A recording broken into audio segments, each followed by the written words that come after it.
সাবধান সনাতনী জাতি। এই ইউটিউবাররা ভালো করে বলে সাইডে দিও আজকের এই কথাটা এখন যেটা বলবো।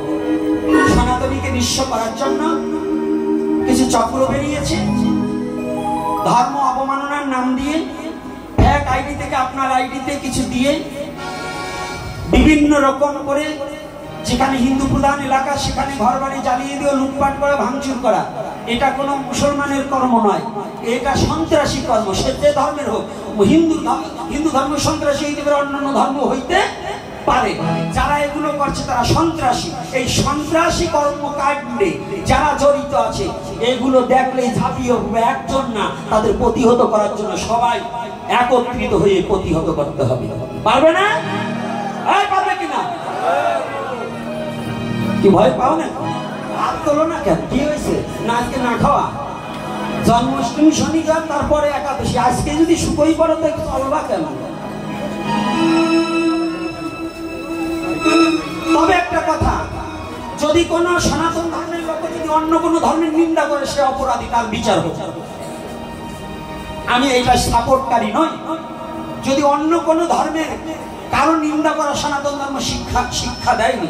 সনাতন ধর্ম শিক্ষা দিয়েছে স্বধর্ম নিধনং শ্রেয় পরধর্ম ভয়াবহ।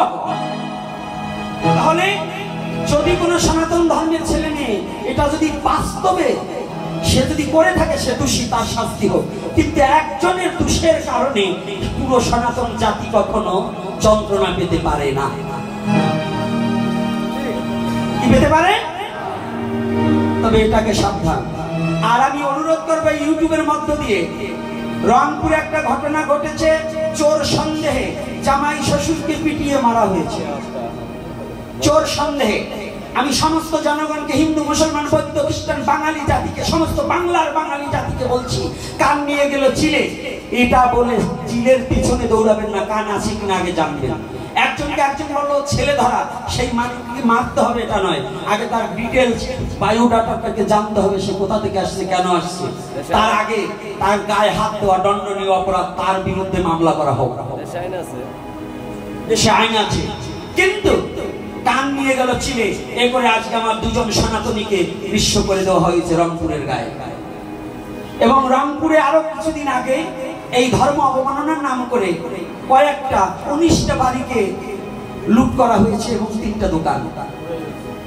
এবং সারা বাংলাদেশে আমি যেখানেই আছি আমি সব জায়গায় বলবো, ধর্ম অবমাননা যেই করুক তার কঠিন শাস্তি হওয়া উচিত।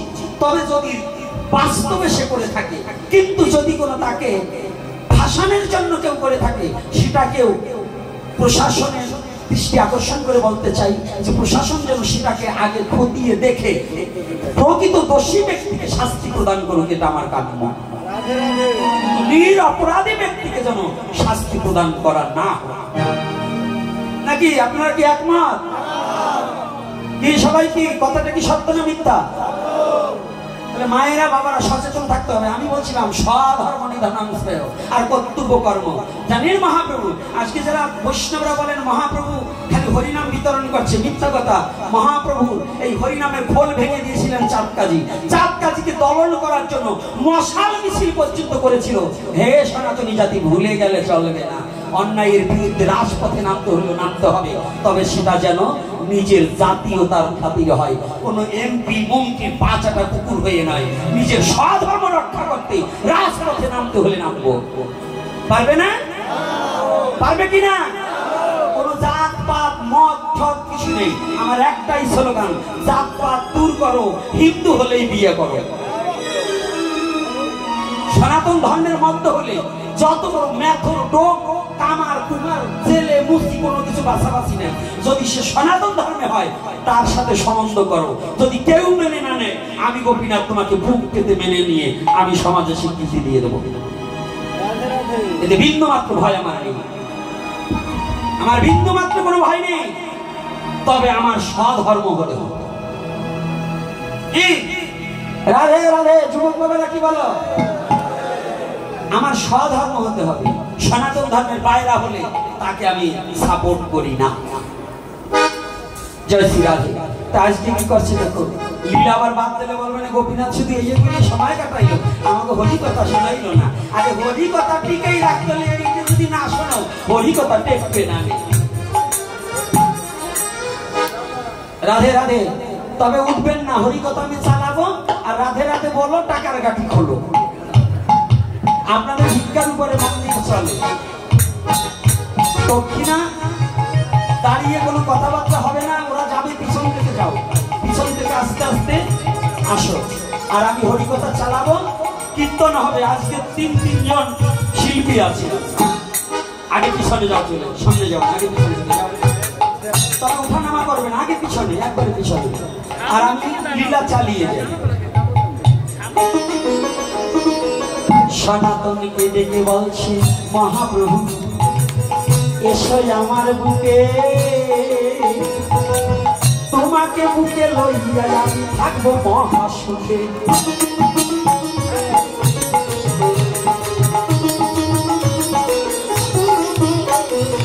প্রমত পিছনে যেতে বলছি, তোমাকে কথা বললে শোনো না।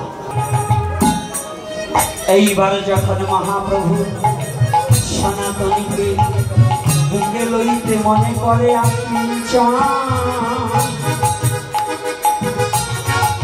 সনাতন বলছে প্রভু ছুঁয়ো না কখন আমাকে, ছুঁয়ো না কখন আমাকে, ছুঁয়ো না আমাকে, ছুঁয়ো না কখন। এমনি করে সনাতন দূরে দাঁড়িয়ে মহাপ্রভু ঘর থেকে বাইরে এসে দাঁড়ায়।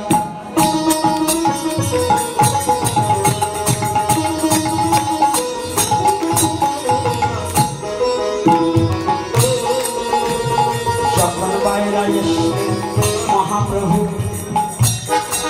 সনাতনকে ধরবার লাগি যায়, সনাতন একটু একটু করে পিছনেতে যায়।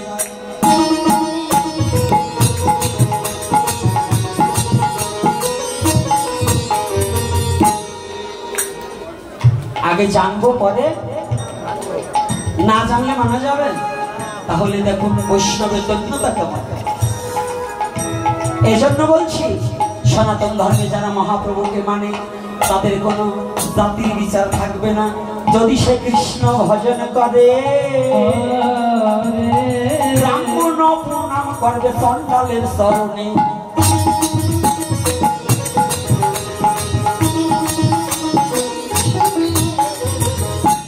আর ব্রাহ্মণ ব্রাহ্মণ নয় যদি কৃষ্ণ ত্যাজে, চণ্ডাল ব্রাহ্মণ হয় যদি কৃষ্ণ ভজে।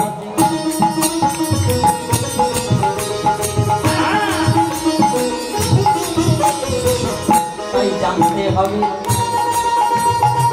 ছোট্ট একটা গানের মধ্যে আমি করিব বর্ণনা, তারপরে মিলন দিয়ে আপনারা যাবেন সর্বজনা।